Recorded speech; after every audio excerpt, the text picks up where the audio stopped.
জিনগ্রস্ত রোগীর শরীর থেকে কিভাবে জিনটাকে তাড়াতে হয়, হটাতে হয় শিখিয়ে দেব আপনাদেরকে কোরআন সুন্নাহের আলোকে জিন ছাড়ানোর সঠিক পদ্ধতি ও ইসলামী উপায়। ভিডিওটি খুবই ইনফরমেটিভ এবং গুরুত্বপূর্ণ একটা ভিডিও হতে চলেছে। এই ভিডিওটি আপনি মনোযোগ সহকারে দেখে নিলে, বুঝে নিলে শিখে যাবেন আপনি জিন ছাড়ানোর সঠিক পদ্ধতিটি।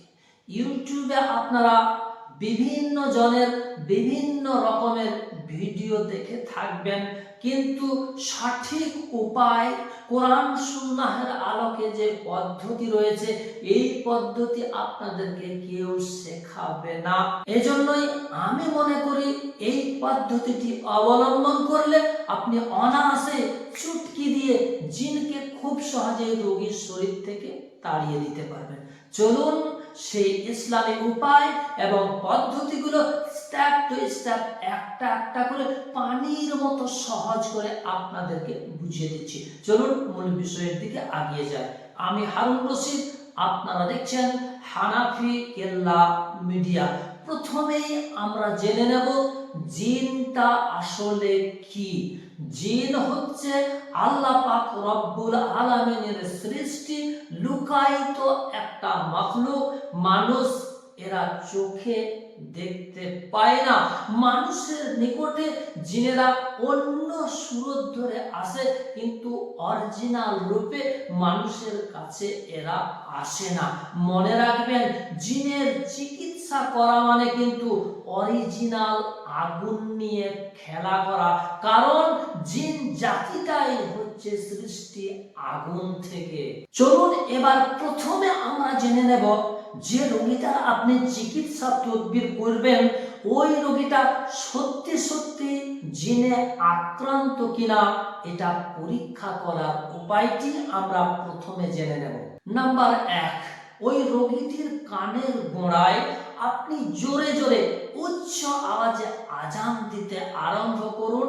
যদি ওই রোগীটার শরীরের ভিতরে জিন ঢুকে বসে থাকে তাহলে কিন্তু রোগীটা একদম কানে আঙ্গুল দিয়ে দেবে, এমন ভাবে আঙ্গুল টিপে ধরে নেবে আপনার ওই আজানের আওয়াজটি সে কোনো মতেই শুনতে চাইবে না এবং বিকট চিৎকার চেঁচামেচি শুরু করে দেবে। নাম্বার 2, সূরা জিনের প্রথম দিকের 5টি আয়াত রোগীর কানের গোড়ায় আপনি তেলাওয়াত করতে আরম্ভ করে দিন, পাঠ করতে আরম্ভ করে দিন।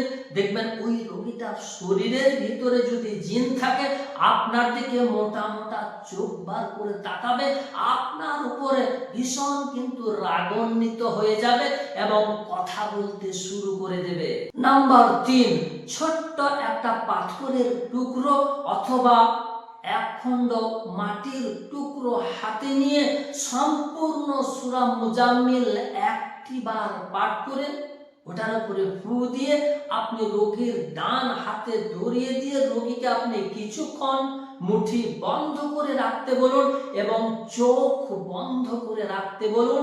ওই রোগীটা জিনগ্রস্ত রোগী হলে চট জলদি ওই রোগীটার উপরে জিন এসে উপস্থিত হয়ে যাবে। এই 3টি উপায়ে আপনি পরীক্ষা করে দেখে নেবেন যে সত্যি সত্যি রোগীটা জিনগ্রস্ত রোগী কিনা। এবার আসে কিছু লক্ষণের কথা। এই লক্ষণগুলো কোন রোগীর মধ্যে আপনি যদি দেখতে পেয়ে যান আপনি বুঝে নেবেন যে রোগীটা জিনগ্রস্ত রোগী।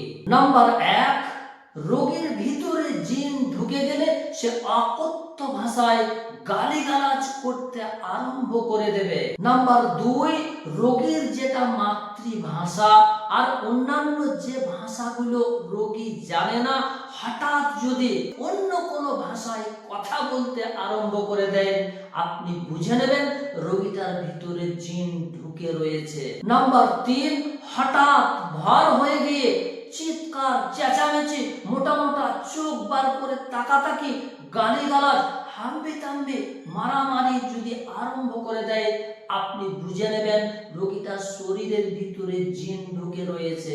নাম্বার 4, রোগী যদি মেঝেতে মুখ ঘাঁষতায়, আপনি বুঝে নেবেন তার ভিতরে জিন ঢুকে রয়েছে। নাম্বার 5, জিনগ্রস্ত রোগীরা খাস করে নোংরা জায়গাতে শুয়ে যাবে এবং বসে থাকবে, নোংরা জায়গাগুলোকেই তারা বেশি পছন্দ করবে। এবার আসি জিনগ্রস্ত রোগীদের চিকিৎসা তদবির করার সময় কিছু সাবধানতা অবলম্বন করতে হবে, না হলে কিন্তু হিতে বিপরীত ঘটে যাওয়ার সম্ভাবনা রয়েছে বেশি। নাম্বার 1, নিজের শরীরটাকে বন্ধ করে নিতে ভুলে গেলে চলবে না।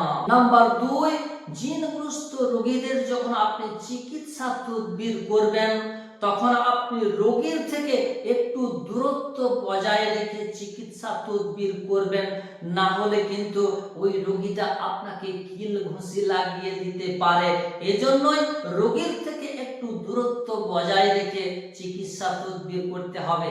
এবার আসি জিনের চিকিৎসা করার সময় কি করলে ওই জিনটা আপনাকে ভয় করবে। নাম্বার 1, কোরআনের উপরে অটুট বিশ্বাস রাখতে হবে, না হলে কিন্তু ওই জিনটা আপনাকে ধোঁকায় ফেলে দেবে, তখন আর ওই জিনটাকে আপনি কোনো মতেই ছাড়াতে পারবেন না। কি রকম ধোঁকায় আপনাকে ফেলে দেবে তা একটু পরে আপনি বুঝতে পারবেন। নাম্বার 2, জিন হাজির করার আগে আপনাকে তেল পড়া, পানি পড়া, এক কথায় জিনকে শাস্তি দেওয়ার মতো যে সরঞ্জাম, সেগুলো আপনাকে রেডি করে রাখতে হবে, না হলে জিন যদি হঠাৎ এসে হাজির হয়ে যায়, তখন আপনি তালামালা পাবেন না। আপনার জিন ছাড়ানোর কাজে অনেক ধরনের কিন্তু গন্ডগোল হয়ে যাবে, তখন আপনি মহা বিপদের সম্মুখীন হয়ে যেতে পারেন। এজন্য জিন হাজির করার আগে জিনকে শাস্তি দেওয়ার মতো সমস্ত ধরনের সরঞ্জাম আপনি রেডি করে রাখবেন, অর্থাৎ তেল পড়া, পানি পড়া, আরো যেসব বিষয়গুলো রয়েছে সেগুলো আপনাকে রেডি করে রাখতে হবে। এবার আসে জিনের চিকিৎসা করার সময়ে ওই জিনটা আপনাকে কেমন ভাবে ধোঁকা দিয়ে দিতে পারে। যখন আপনি জিনকে হাজির করবেন এবং কোরআনের আয়াতগুলোকে তেলাওয়াত করবেন, যখন আপনি তাকে তেল পড়া, পানি পড়া প্রয়োগ করবেন, তখন রোগীর ভেতরে থাকা ওই জিনটার কিন্তু প্রচন্ড কষ্ট শুরু হয়ে যায়।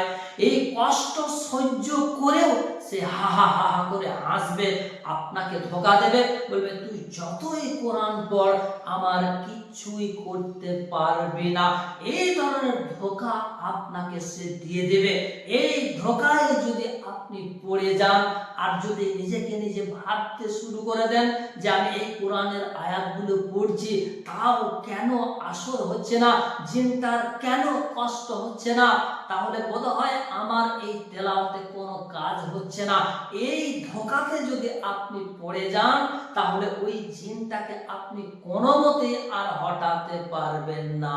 এবার আসি জিনটাকে রোগীর শরীর থেকে আপনি কিভাবে তাড়াবেন, সেই উপায়টি আপনাদেরকে আমি শিখিয়ে দিচ্ছি। মনোযোগ সহকারে ব্যাপারটিকে বোঝার চেষ্টা করবেন। প্রথমে আপনি আজান দিতে আরম্ভ করবেন, দেখবেন চিৎকার, চেঁচামেচি, ছটফটানি তার শুরু হয়ে যাবে। 2 নম্বরে তেল পড়া আপনি রোগীর কানে দিয়ে একটু টিপে ধরবেন।